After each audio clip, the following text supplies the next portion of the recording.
Quando foi anunciado que Jorge Mário Bergoglio se tornaria o primeiro papa latino-americano da história em 2013, as ruas de Buenos Aires foram tomadas por fiéis entusiasmados, mas nem todos os argentinos aplaudiram. Naquele momento, Bergoglio era visto por muita gente como um sacerdote conservador que tinha sido próximo da ditadura argentina e que havia já se posicionado contra os homossexuais. Porém, durante os mais de 10 anos em que esteve à frente da Igreja Católica, ele acabou com frequência recebendo um outro rótulo, o de progressista. Eu sou João Feletti, da BBC News Brasil, e neste vídeo eu falo sobre as transformações de Bergoglio, de seu passado na Argentina, ao legado de um papa considerado progressista para os padrões da Igreja Católica. Jorge Mário Bergoglio nasceu em Buenos Aires em 1936, virou padre aos 32 anos, foi arcebispo de Buenos Aires e se tornou papa aos 76 anos. Num ambiente europeu, papal, Francisco jamais esqueceu que ele é um latino-americano que enxergou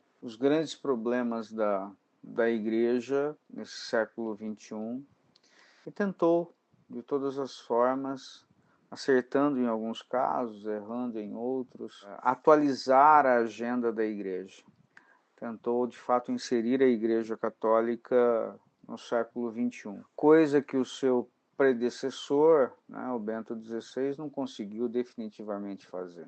Mas quais são as histórias de antes de Francisco ser Francisco? Antes de chegar ao Vaticano, Bergoglio era um arcebispo que andava de ônibus e circulava entre as diferentes classes sociais na Argentina, mas também era criticado por omissão e até cumplicidade com a ditadura que comandou o país de 76 a 83. Reportagens publicadas nos anos 90 apontaram Bergoglio como confessor do general Jorge Rafael Videla, que mais tarde seria condenado por crimes contra a humanidade. Quando Francisco assumiu o trono de São Pedro, uma das críticas de ativistas argentinos foi por ele não ter excomungado Videla. Mas outros afirmam que foi uma postura coerente com o discurso de Bergoglio, que pregava o acolhimento de todos os que buscassem a igreja. Ainda na ditadura argentina, Bergoglio foi acusado em livros de história de ter traído 2 padres vistos pelo regime como comunistas por realizarem trabalhos sociais. Eles foram presos em um centro de tortura. Autores escreveram que Bergoglio teria advertido os 2 padres para que eles deixassem de realizar os trabalhos sociais ou renunciassem à Companhia de Jesus. E a interpretação foi de que isso teria sido um recado de que ele era conivente com a repressão. Mas Bergoglio negou essa acusação e disse que fez o que podia para ajudar os perseguidos. Outro tema frequentemente lembrado é o posicionamento de Bergoglio a respeito da homossexualidade. Em 2010, quando ele ainda era arcebispo de Buenos Aires, a Argentina aprovou o casamento entre pessoas do mesmo sexo. Em uma carta de repúdio, ele disse o seguinte contra a medida: "Não sejamos ingênuos, não se trata de uma simples luta política, mas da pretensão destrutiva do plano de Deus, de um homem e uma mulher crescerem e se multiplicarem." Na época, Bergoglio criticou abertamente muitas das decisões da então presidente Cristina Kirchner, e o ápice foi a aprovação do casamento gay. Mas Bergoglio vira Francisco e as coisas mudam, até o humor. Em sua autobiografia, Esperança, o próprio Papa Francisco reconhece que antes era visto como um padre que nunca ria. Depois, se tornou um papa que ri o tempo todo. No tema dos homossexuais, a versão papa de Bergoglio deixou como marca falas de acolhimento. Logo no primeiro dos seus anos no Vaticano, na volta da viagem ao Brasil, ele deu uma declaração que destoou da fala de outros papas.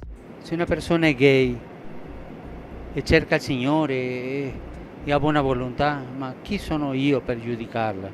Mais recentemente, no documentário Francesco, de 2023, o Papa Francisco diz o seguinte: "Os homossexuais têm direito a estar em família, são filhos de Deus. Não se pode expulsar uma pessoa de sua família ou tornar a vida impossível para ela." Em 2023, uma decisão histórica do Papa passou a autorizar que casais do mesmo sexo fossem oficialmente abençoados em igrejas. E não é que essas mudanças tenham acontecido sem percalços. Em 2024, por exemplo, Francisco usou uma linguagem ofensiva em relação aos gays, o que levou a um pedido de desculpas depois. E sempre que perguntado, o Papa manteve o posicionamento de que o sacramento do matrimônio seria reservado apenas a casais de homem e mulher. Sobre o papel das mulheres, aliás, Francisco também foi visto por muitos como progressista para os padrões da Igreja Católica. Credo che noi non abbiamo fatto ancora una profonda teologia della donna nella Chiesa. Soltanto, ma può far questo, può far quello, ma adesso fa la chierichetta, adesso legge la lettura, ma è la presidenta della Caritas, ma c'è di più, ma bisogna fare una profonda teologia della donna. Questo è quello che penso io, no?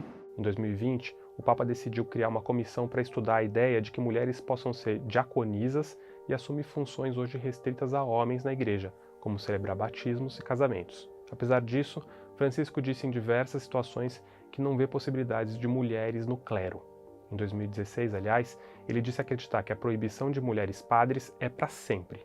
Ainda assim, o Vaticano nunca teve tantas mulheres em cargos importantes. Em fevereiro, por exemplo, a freira italiana Raffaella Petrini foi escolhida como governadora da cidade do Vaticano, a primeira vez que uma mulher ocupa esse cargo. E o entendimento de Francisco sobre os chamados casais em segunda união também foi visto como um avanço. Os divorciados vivendo outras relações não poderiam participar de momentos fundamentais para os católicos, como a comunhão segundo o direito canônico. Francisco mudou isso, dizendo que, com o acompanhamento pastoral de um padre, essas pessoas podem participar plenamente do dia a dia da comunidade católica. Sobre a educação sexual em escolas, o Papa Francisco também já declarou apoio e, em 2024, disse que o prazer sexual é um dom de Deus que deve ser disciplinado com paciência. As mudanças não vieram sem polêmica, com a descrição de uma guerra subterrânea nos corredores da Santa Sé empreendida por opositores de Francisco. O sociólogo Francisco Borba Ribeiro Neto, editor do jornal da Arquidiocese de São Paulo, diz que, quando Bergoglio se torna o Papa Francisco,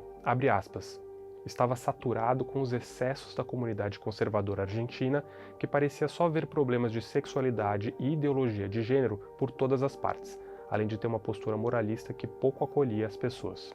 Fecha aspas. Ele diz que isso levou Francisco a fazer um discurso mais voltado à acolhida e à justiça social. A gente vai continuar acompanhando este e outros assuntos em bbcbrasil.com, no YouTube e nas redes sociais. Até a próxima!